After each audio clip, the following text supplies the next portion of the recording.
Salve, salve, otorrinos de todo o Brasil. Meu nome é Rafael, sou um dos hosts do Otorrino Talk. E hoje o Brunão me abandonou, ele não vai poder vir hoje para poder estar aqui junto com a gente. Mas eu vou conduzir um episódio bem interessante, onde vocês vão ter a oportunidade de conhecer mais um grande serviço de residência dentro aqui da cidade de São Paulo. Conhecer desde as suas origens, até como o serviço está sendo estruturado atualmente. E também a gente vai bater um papo com uma das residentes atuais do serviço para contar um pouquinho mais com vocês sobre as rotinas e como eles trabalham. Antes de começar o episódio, sempre agradecer as empresas parceiras que estão junto com a gente. Uma delas é a Ferrari Medical, uma empresa que eu não dispensa palavras, né? Eu utilizo o material deles diariamente, tanto material de dissecção para cirurgias endoscópicas nasais, quanto também a câmera portátil deles para poder dissecar e também fazer meus exames. Vai ter um QR Code aqui no canto superior da tela que vocês vão poder ter acesso diretamente aos representantes da Ferrari. Uma outra empresa que também está sempre com a gente é a empresa Imbone, de materiais cirúrgicos. Eles também patrocinam o nosso podcast e sempre ajudam a gente nos nossos eventos presenciais e também com os materiais especiais quando os nossos mentorandos de cirurgia vêm até São Paulo para poder operar junto com a gente, tá bom? Depois, se vocês quiserem o contato deles, só mandar mensagem para a gente no direct que eu passo para vocês. Sem mais delongas, vamos apresentar nossos convidados de hoje. Eu estou aqui com o professor Sérgio Luiz, que fez graduação em medicina na faculdade do ABC, aqui em São Paulo. Fez também residência médica em otorrinolaringologia pela Faculdade de Medicina do ABC e hoje é um dos preceptores do serviço da Otorrino CU. Né? Também estou com a Clara Moretti, que fez graduação em medicina na Universidade de São Camilo e atualmente está no R2, né, Clarinho? Isso. Do serviço de otorrino do Otorrino CU. Então, pessoal, muito obrigado por vocês terem aceitado o convite. É um grande prazer. Obrigado, eu que agradeço, Rafael. É um prazer estar aqui, né, para a gente poder falar um pouquinho, né, do nosso serviço e mostrar os serviços particulares, né, de otorrinolaringologia aí pelo Brasil, que são muitos e também tem muita história. Sim, com certeza. Acho que, igual a gente estava conversando um pouquinho antes do episódio começar, realmente é uma história fantástica que contribuiu muito para a especialidade e que eu acho que merece ser chamada a atenção, sabe? Acho que todos os serviços particulares que a gente tem chamado aqui até então é surpreendente a força de vontade dos fundadores que estavam lá atrás para fazer a coisa acontecer de verdade. Então, essas idas e vindas, esses altos e baixos, que nem a gente conversou aqui um pouquinho antes, né?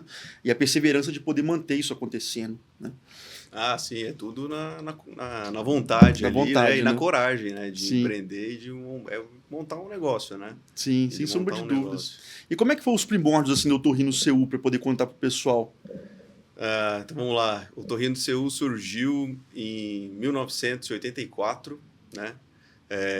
O nome, né, o CU aí vem dos sócios ali fundadores, né, que é o meu pai, o Dr. Sérgio, e o Dr. Ulisses, sócio dele, né?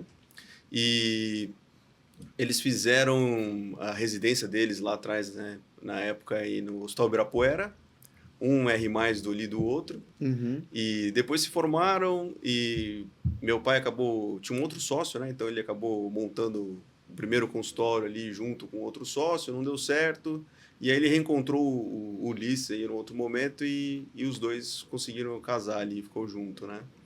E o serviço começou porque eles já tinham pego alguns serviços de otorrino de hospital, né, entre os principais ali do Nossa Senhora de Lourdes, e tinha gente interessada em acompanhar, em conhecer e aprender um pouco mais sobre otorrino. E na época ali, né, a gente estava conversando antes do Hospital Ibirapuera, né, surgiu muita gente com vontade de montar um serviço acadêmico, né, de ensinar, de passar isso para frente. Então, eles resolveram fundar um serviço de especialização. Começaram com um residente, né, o primeiro residente lá, o Zé Luiz, lá de Barra Bonita, e a partir daí foi seguindo lá. O Zé Luiz ficou enchendo o saco deles lá para poder aprender otorrino e dali montaram o serviço, estruturaram tudo. Nossa, desde 84 então, bicho, mais de 41 anos, esse né? ano estão fazendo 41 anos. Realmente um retrospecto assim fantástico, né? Pegaram várias épocas assim da nossa especialidade, né? Várias fases de crescimento distintas, né? E então o nome CU, né, vem de Sérgio e de Ulisses, né, que são os fundadores. Um deles que você tem o prazer de chamar de pai, né? Que é que eu imagino que deve ser um orgulho muito grande ter podido aprender bastante com ele. E hoje em dia, onde que está distribuído assim os locais onde o serviço de vocês atua, né? Os principais locais? O principal local ainda é no consultório, né? Uhum, Então a gente tem uma unidade do consultório que fica no centro de Diadema. E então uhum. lá é onde os residentes mais rodam, né? Fazem os atendimentos, a Sim. gente discute caso, é, tem centro de estudo lá, tem um local para dissecção de mastoide também lá. Olha só. Então lá hoje é o principal, né? E o segundo principal ainda é o hospital, hoje é o São Luís, né? A unidade do lado do Jabaquara, né? Mas que era o Nossa Senhora de Lourdes, né? Que era onde a residência era centrada mesmo, principalmente ali até 2013, 2014, era bastante ali, né? Uhum. Então ainda são os dois principais lugares, né? Aí como a gente Nossa. somos um serviço particular, né? A gente acaba atendendo, né, em outros hospitais e Uhum. operando em outros hospitais e muitas vezes os residentes, né, vão com a gente, né, acompanham a gente. Sim. Eu já me recordo de encontrar vocês em diversos lugares, assim, né? Desde o Hospital Paulista, por exemplo, lá no Jabaquara também, já vi algumas vezes.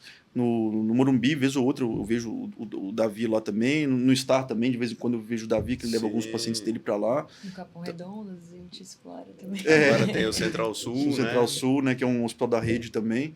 Então, assim, vocês têm bastante variedade de lugares onde operam, né? E achei muito legal vocês terem um lugar de dissecção de mastóide no consultório ali com os residentes, cara.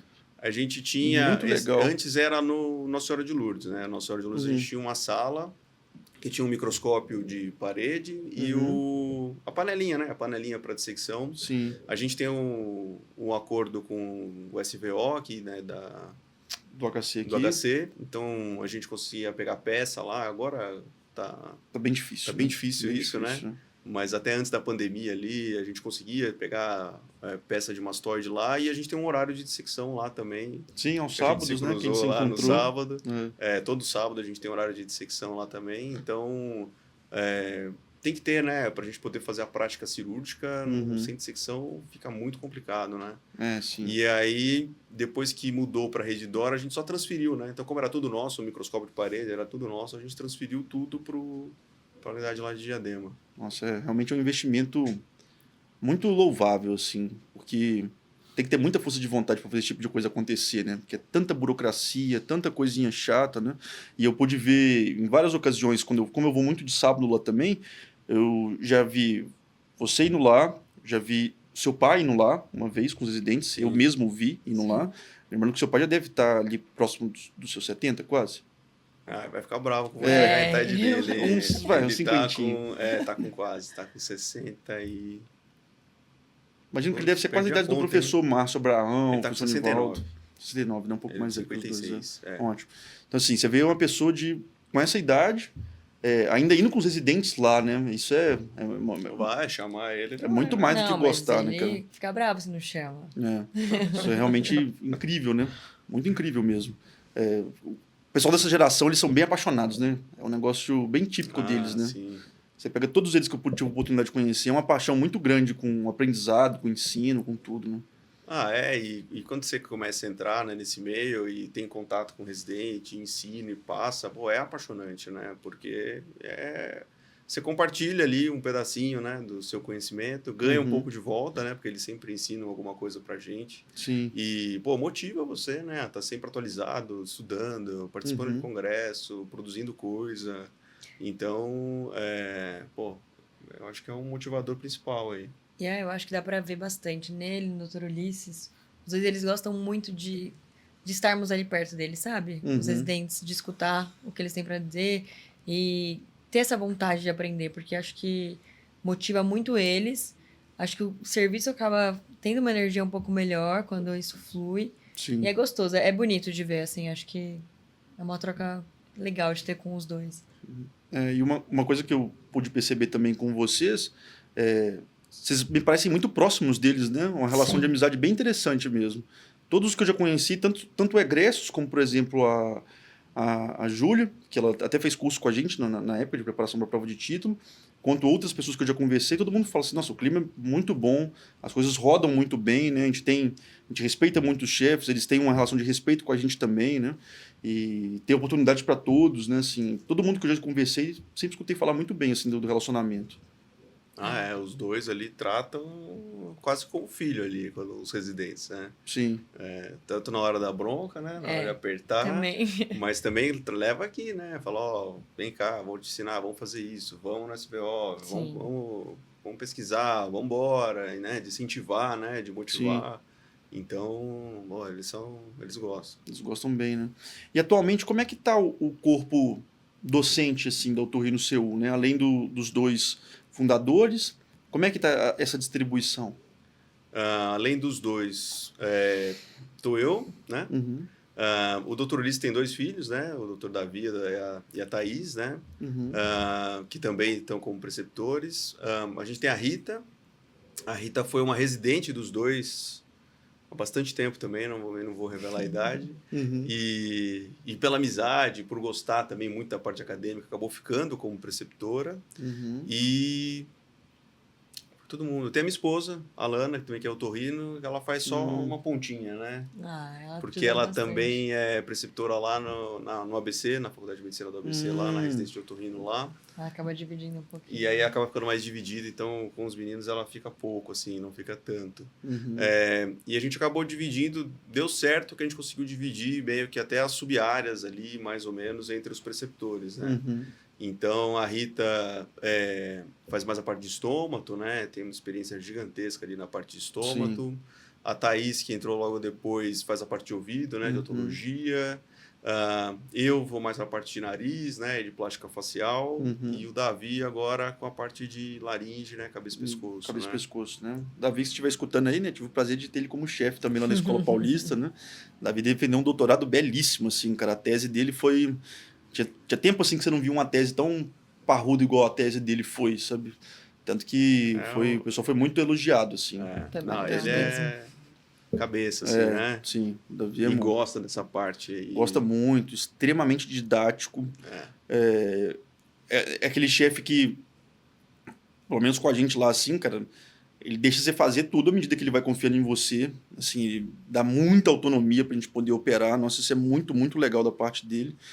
E tanto ele quanto a Thaís tem essa parte acadêmica de pós-graduação forte, né? Os dois já são doutores, né? Então, assim, tem um plantel ali bem dividido, né? Entre subespecialistas, né? Que contemplam basicamente tudo que a gente precisa para um serviço sólido, assim, em otorrino, né? E a parte de cabeça e pescoço que o Davi faz bem é uma deficiência gigantesca da boa parte dos serviços, né? E vocês têm a oportunidade de ter esse bastante contato com o Davi por Tem conta bastante disso. volume também. Eu acho que é cabeça e pescoço e estômago, né? Estômago também com a Rita a gente consegue ter um diferencial. Um belo legal, né? assim. Eu acho que nossos residentes saem bem formados na parte de estômago. Né? Sim. A gente acompanha o ambulatório lá na Santa Casa. Isso, os R3 têm um estágio que eles conseguem ir na Santa Casa, acompanhar um ambulatório também lá de discussão de estomatologia. Então acaba tendo uma vivência maior, né? Do que só com a Rita, né? Sim. Então, é um diferencial, porque também é uma área que, né, a maior parte dos serviços não tem, né? Não dominam mesmo. Não dominam. Na nossa plataforma, eu dou as aulas de estômago, que eu acabei estudando bastante estômago também durante a residência, porque eu gostava porque era um negócio que mais me aproximava com a coisa de ser clínico ainda, sabe? Minimamente, né? Porque você tem muito raciocínio com o estômago, né? Tem muita doença correlata. Muitas patologias clínicas. Patologia sistêmica, né? Que tem repercussão na cavidade oral. Então eu gostava bem. E como ninguém assumia a bronca de dar aula de estômago na plataforma, eu falei assim, vai eu mesmo, então eu acabei estudando um pouco mais. Tanto que teve uma vez que eu tive a oportunidade de dar aula para vocês, né? De estomatologia, num encontro que teve, foi o CU e quem estava junto? Foi o núcleo, não foi? E o núcleo. Foi o núcleo, e o núcleo juntos, verdade. Eu nem sabia que a doutora Rita estava lá no dia ainda, escutando a aula. Ela falou assim, nossa, você apresentou super bem. Eu falei assim, meu Deus do céu! Ainda bem, era melhor não saber mesmo. Tava ela lá. Se eu estivesse lá, eu falei assim, gente, tô passando mal, a garganta tá pegando aqui. Acho que eu não vou dar mais essa aula não, né? Porque, poxa, dar uma aula pra uma pessoa como ela ainda, né, na frente dela. Mas graças a Deus é tudo certo, assim. Parece que eu não falei nenhuma bobagem, que ela não me corrigiu depois. Nossa, que bom, então. E você tem mais ou menos noção, assim, de como que é o volume cirúrgico, assim, dos residentes, o número de casos que tem, em média, assim, com eles? Puxa, de cabeça? Tem noção, Clarinha? Número? Assim, pelo menos no meu R1, cirurgias de R1, a quantidade que a gente faz? Sim. Diz? Não precisa ser um número exato, né? Ah, eu Vamos sei porque eu aproximar. anoto. E outro patamar de residente. Quando vocês entrarem na residente do Torinho Eu de vocês, falo pra eles, eu falo, anotem, vai anotem. anotando. Fez aquela adenamida? Anota, É. fiz a adenamida. Eu fiz na R1 63. ótimo número. Volume, acho que bom. O Ótimo Bruno valor. deve ter feito por aí também, mas igual. Uhum. A Nariz, gente tem a última vez que a gente conversou, os R2, R3, acho que no R2, uns 43, a última vez que eu tinha conversado com os R2. Ótimo. E aí agora o R3, endonasal e mastoide, acaba sendo um pouco menor a quantidade, mas eu não sei de números. Porque mastoide por bem menos, por cirurgia. é menor o volume mesmo, né? Tem que É parar bem e menos, olhar, né? A bem gente menos. tem uma média de mais ou menos 50 procedimentos por mês. Do Tudo, De todo. tudo, Do todo. bastante coisa. São É. 2 residentes por ano, né? 2 residentes por ano. 2 residentes por ano, não, tem um bom volume. Esses volumes que você disse aí, de 60 e poucas amígdalas, já quase 40 septos, para mim é um volume fantástico, né? Quando bem orientado ainda, tem gente que pensa assim, nossa, fiz 300 amígdalas, tudo bem, cara. Isso talvez não mude muito a sua vida, assim, em termos de tempo cirúrgico, né? Pelo menos para mim funcionou assim, depois da 20ª, foi a hora que eu falei assim, cara, eu entendi tudo que está acontecendo aqui dessa cirurgia, né? Obviamente, foram vindo sangramentos mais volumosos, que às vezes você tinha dificuldade de controlar, e você tinha que chamar o seu preceptor. Sei, complicações, Complicações, você né? Ter um monte de outras Ali coisas. vai ter outras coisas, mas assim, depois do 20º procedimento, você já entende muito bem o que está acontecendo, Sim. né? Principalmente se você foi bem orientado. Então, eu acho que tem muita gente que confunde isso, né? Às vezes adora de falar assim, fiz trocentos procedimentos desse daqui. Mas tudo bem, como é que foi sua orientação? Né? Foi seu R mais direto te ensinando a fazer absolutamente tudo? Tinha algum preceptor de verdade te ensinando as coisas? Porque muda muito isso, né, cara? Não sei se você concorda comigo, mas eu acho que muda demais. Totalmente. E a gente tá contando de 100% a gente que fez, sem ninguém papar. Então, por Sim. isso. Não sei, a minha experiência assim, né? Eu fiz lá no ABC, né? Lá é SUS, né? Uhum. E a gente tinha horário, né? Não sei como é que era na Paulista, mas tinha o nosso horário. Tinha o horário do R1, era horário para fazer a amígdala, né? Uhum. E eu lembro do meu R1 como eu sofria, porque você ficava 3 horas para fazer a primeira adenamígdala, né? Aquela coisa, puta, não tava enxergando nada, onde que eu tô, aquela novela e tal. E aí o que a gente faz com os meninos, eu falo, a gente segmenta. Então não tenho condição de deixar eles para 3 horas para fazer uma cirurgia no hospital, né? Até improdutivo. Improdutivo. Então a gente vai fazendo por parte, né? Tu fala, primeiro você vai fazer adenoide. Faz adenoide, tá fazendo adenoide legal? Vamos começar a tirar a amígdala, vamos começar a dar ponto. E com o nariz a mesma coisa, né? Vamos começar pela turbiné, faz a turbiné, vai na turbiné, vamos pegar plano. Pegou o plano, agora eu vou te ensinar como é que você vai fazer estratégia para corrigir desvio, né? Então, essa segmentação assim da cirurgia didática que a gente consegue fazer, e como tem um volume legal, melhora muito. Melhora muito, né? Você vai sentir no dia a dia ali, do semana a semana, né? Como é que a sua evolução vai crescendo mesmo. Eu também concordo completamente com você, assim. Lá na Paulista, a gente também fez bastante, né? Eu tenho esses números na minha cabeça até hoje. Por exemplo, adenamígdalas no R1 foram mais ou menos umas 115 que eu fiz. Isso em 2020, né? Que foi um ano péssimo, foram de full pandemia. Ao todo dos 5 anos de otorrino, cabeça e pescoço, eu fui 700 cirurgias como cirurgião principal. Ao todo. Então teve um volume bem legal. Mas antes mesmo de qualquer tipo de volume, é orientação. Sim. Realmente...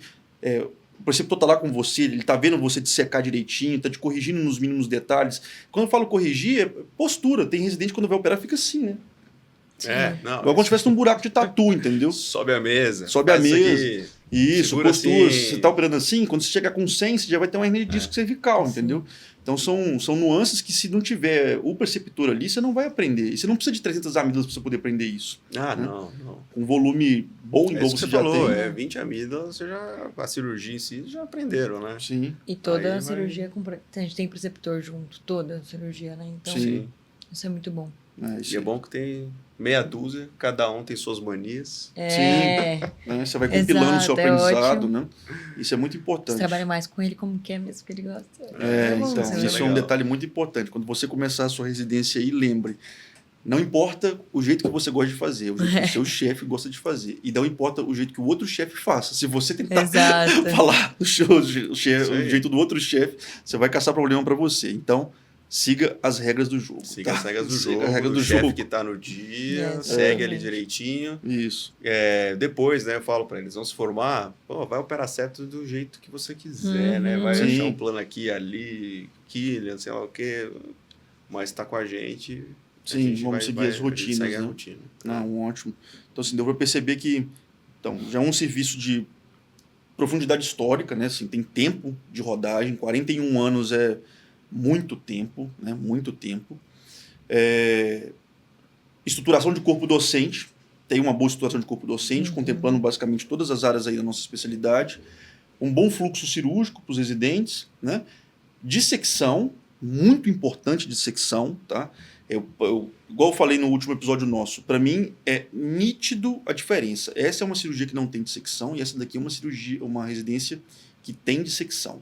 É gritante a diferença de um serviço para o outro, tá? Não importa se é um serviço SUS, que em tese pode ter um nome vinculado à universidade. Se não tem dissecção, ele está, na minha franca opinião, pode ter gente que discorda, ele está abaixo de um serviço que disseca. Em termos de formação cirúrgica. É difícil competir. Né? É difícil competir. Né? E aqui em São Paulo tem essa vantagem, porque o SVO ele é realmente uma mãe para todo mundo aqui, né, cara? Mesmo ele impondo umas certas dificuldades hoje em dia, ele ainda assim ele dá tudo que a gente precisa, né, cara? Dá tudo que a gente precisa mesmo. Nossa, fantástico. E, Clarinha, conta um pouquinho mais de você, da sua história, de como é que foi para você poder escolher o otorrino, né? Como é que foi para você poder entrar dentro da Otorrino CU? Cara, escolher o otorrino, a primeira vez que me perguntaram, eu falei, gente, acho que deve estar no meu subconsciente isso. E eu contei principalmente na entrevista do CU. Eu acho que não tem nenhum médico na minha família, né? Então, a primeira pessoa que eu tive contato como médico era meu otorrino, que é o Eduardo Ortiz. Doutor Ortiz. E minha mãe usou ele de clínico geral, pediatra, otorrino, então era o único médico que eu conhecia. E aí, nem prestava medicina na época, fui pra veterinária, enfim, fui pra medicina. Não tive contato com o otorrino, pelo menos na minha faculdade você demora um pouco para ter contato com o otorrino de novo. Sim. E aí eu fui ter no 7º semestre com o Marcos Antunes. Grande Marcão. E aí já mexeu o coração ali, né? Eu falei, putz, acho que eu gosto mesmo. Mas vamos seguindo. E no internato, encontrei o Augusto Abraão, que ele era meu professor. E acabei fazendo optativo com ele. E comecei a ver o dia a dia. Eu falei, cara, a gente consegue fazer cirurgia de manhã e ir para o ambulatório todo arrumado à tarde. E você tá feliz à noite depois de ter feito tudo isso? Falei, bom, acho que eu quero entrar, acho que quero pertencer a isso. E aí eu decidi prestar otorrino. Acho que foi a escolha que já estava em mim, mesmo sem eu saber, antes da medicina. Isso que você elencou agora é uma vantagem muito notória assim, na nossa especialidade, né? Procedimentos em day hospital, assim, né, cara? Menos de 24 horas de duração de internação, na maioria das vezes. Pós-operatórios muito bons. Sim. Até na cabeça e pescoço, cara, quando o pessoal às vezes acha, por exemplo, cara, quantas vezes durante a residência mesmo, o paciente ruim, laringe total com esvaziamento, que eu dava alta em 3 dias. Né? Você vai fazer qualquer parte de cirurgia abdominal, você olhou, sorriu com a tripa, 3 semanas internado, entendeu? Complicando, né? Então, assim, é muito, além de muito resolutivo para os pacientes, né? Porque, assim, a cirurgia do otorrino é 100% resolutiva desde que o paciente tem indicação. Se a indicação estava bem feita ali no começo, né, se você operou um nariz que realmente precisava ser operado, poxa, o cara vai ficar satisfeito, vai ficar feliz, o paciente. Sim. Sem sombra de dúvidas. E aí você tem essa possibilidade de ter baixos índices de complicação, em geral, né? Sim. Nossa especialidade realmente contempla isso, óbvio. Vai depender do cirurgião, da qualidade técnica dele, mas na média, você vê por aí, você não vê... Assim, você conta nos dedos de uma mão, às vezes você precisa de reinternar um paciente ao longo de um ano. Puxa, Nossa, não lembro. Né? Eu recentemente, depois de... Agora eu estou indo para o meu 3º ano como otorrino. Eu precisei reinternar um paciente meu agora, uma vez, com sangramento pós-sinusectomia, que eu nem precisei cauterizar no centro cirúrgico. Eu só botei um gelfuan, esperei ele estabilizar e foi para casa. Aí você imagina, quantas outras especialidades cirúrgicas vão ter essa vivência que a gente tem?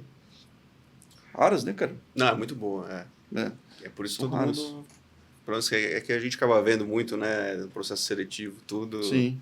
Isso que a Clara falou, né? O pessoal vai pro otorrino e a gente pergunta, né? Vai fazer otorrino por quê, né? O que aconteceu o quê? Fala, porque é especialidade clínico, cirúrgica, boa, que a gente consegue ter um ambulatório, qualidade de vida, né? É o clichê que é verdade, É um né? clichê que é verdade. É o clichê porque é verdade mesmo, né? A gente consegue conciliar bem.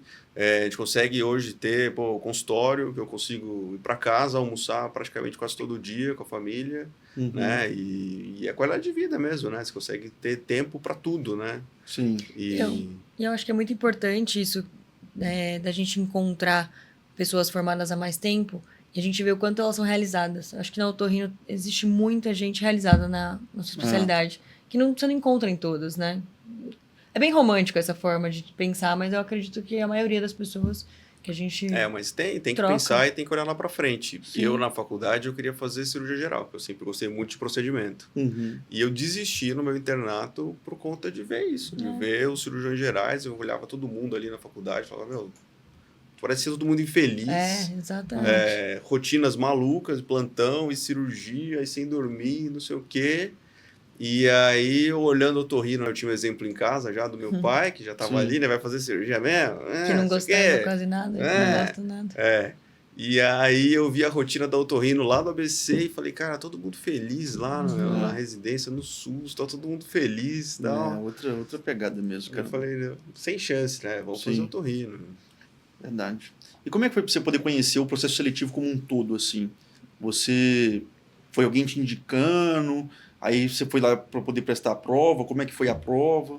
Na Otorrino Serru, eu joguei no site da BOL mesmo. Na sociedade, eles têm uma lista das residências que são pela sociedade, né? Que não são Bagamec. E aí eu tinha visto lá, CU, Otorrino. Tinha uma veterana minha que tinha se formado lá. E um dos chefes é um veterano meu, né? Da faculdade, que é o Dr. Davi. E aí eu falei, bom, acho que é um lugar interessante, vou prestar. E aí, falei, bom, tenho que estudar para a prova específica de otorrino. Vou pegar o tratado, vou decorar tudo, vou entender tudo.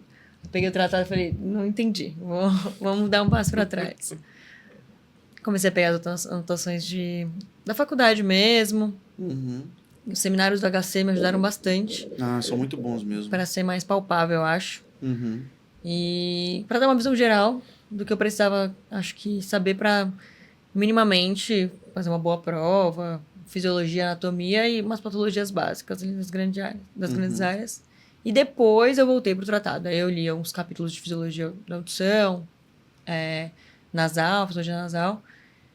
E aí a prova do CU conta basicamente com questões específicas. Não cai tanta medicina geral. E aí foram 50 testes no meu ano. Na parte da manhã, era uma sexta-feira, e aí a gente sai para almoçar, todos os candidatos, acho que foram 50 quase, no ano que eu prestei.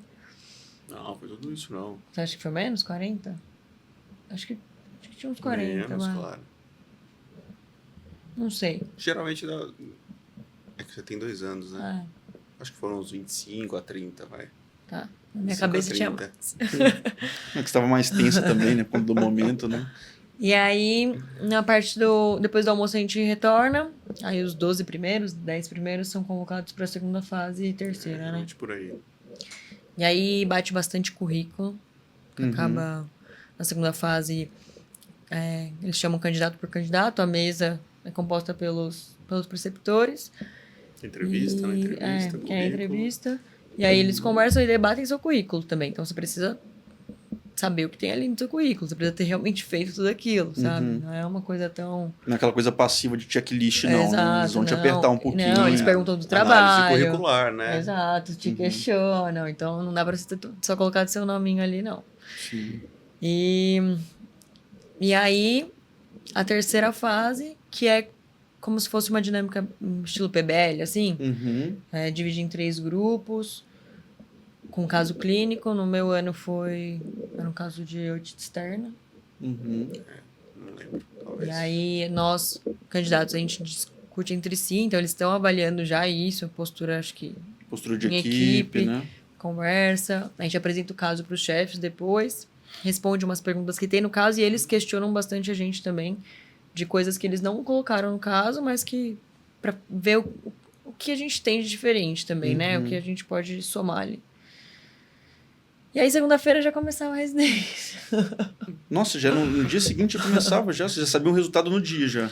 Não, geralmente a gente no faz dia sexta-feira, a gente faz de sexta o processo seletivo. Na sexta-noite mesmo a gente já Solta o resultado. solta o resultado, segunda-feira começa.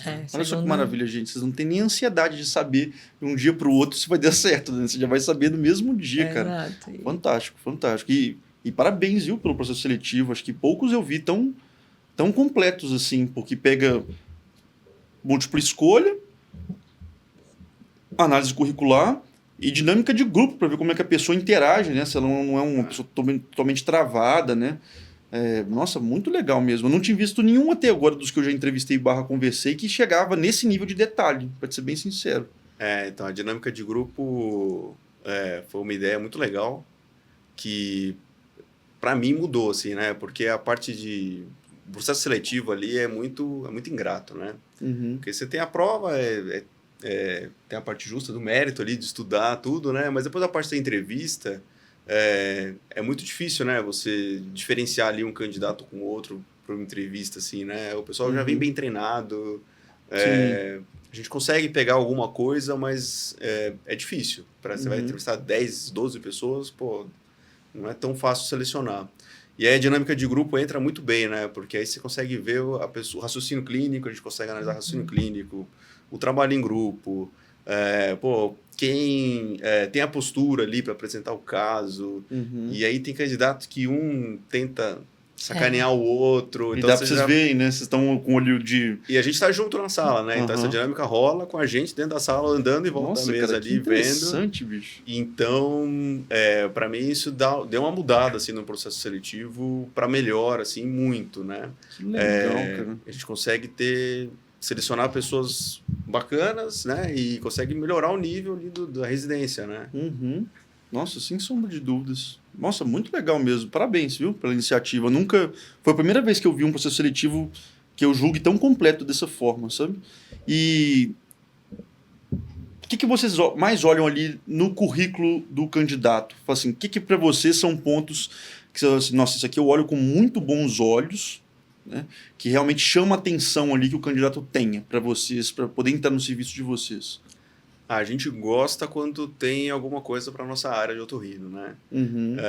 Desde liga na faculdade, trabalho, acompanhar algum serviço, ir em algum congresso, né? Fazer algum curso ali, né?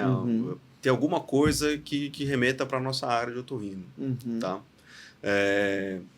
Que eu entendo que às vezes durante a faculdade é difícil, né, ter essa noção assim, né, de especialidade, tem muita gente que fica muito perdida, mas alguma coisa tem que chamar atenção, né? O currículo que a gente não gosta é aquele currículo que só vem o básico, né? Cumpri a faculdade, fiz ali a minha parte ali e agora estou prestando aqui, vamos ver, vou cair de paraquedas aqui no otorrino, vamos ver o que vai dar. Sim.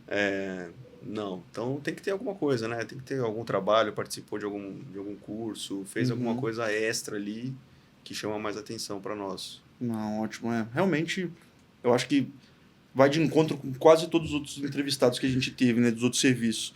Realmente você mostrar essa proatividade de ter já alguma coisa relacionada ao otorrino, né? Que seja um pôster que você levou para o congresso. Isso aí.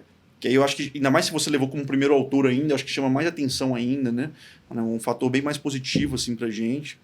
Então, acho que é uma coisa meio unânime. Se vocês quiserem ir para alguma entrevista dessas, ou para esse tipo de processo seletivo, você não precisa ter um currículo maravilhoso, assim, artigo, trocentos artigos, não sei o quê, mas, cara, tenha alguma coisa, né? Isso. Tem alguma coisa da área, né? Assim, não vai chegar completamente de paraquedas porque não vai dar, né? E outra coisa importante, é bom aqui que vai ter bastante gente vendo, é a apresentação do currículo.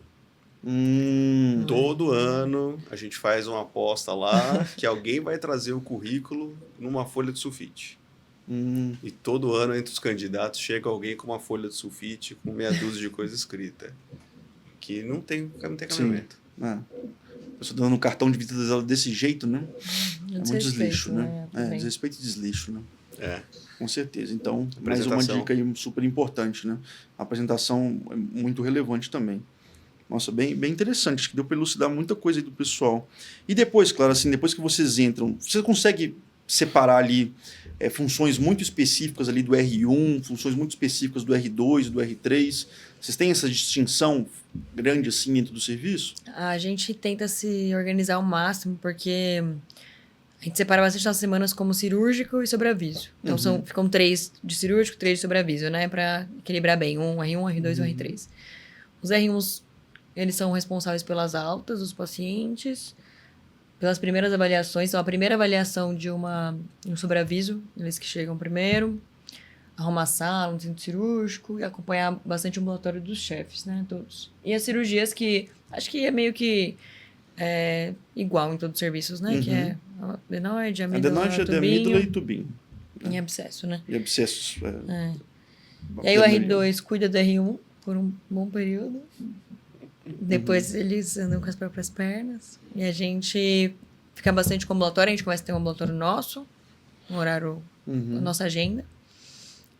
Cirurgia septo e turbe. E os materiais do SVO fica bem dividido entre R1 e R2. E os R3 mandam em todo mundo. Mentira, eu amo meus R3. Mas eles têm bastante horário de ambulatório, eles acabam ficando mais independentes nessa fase, ajuda bastante a gente. Sempre quando a gente vai discutir caso com o chefe, a gente sempre discute entre a gente primeiro, principalmente com os R3, pra gente não chegar também tão cru para discutir com os chefes. Mas todos os casos acabam passando pelo nosso grupo geral. E as cirurgias dos R3, que é endonasal e mastoide. Acaba que a gente tem um volume interessante. Tem laringe, uma boa divisão, né? Sim, e laringe também. Recentemente acho que o Davi postou uma foto com vocês fazendo uma laringe, se não me engano. Até vocês repostaram no site no perfil do Instagram, né? E a parte R3 que... foi a parte que fez. Que legal, cara. Bem interessante. Então, assim, tem essa divisão bem feita, né? Sim. E tem os horários de dissecção, tem tudo.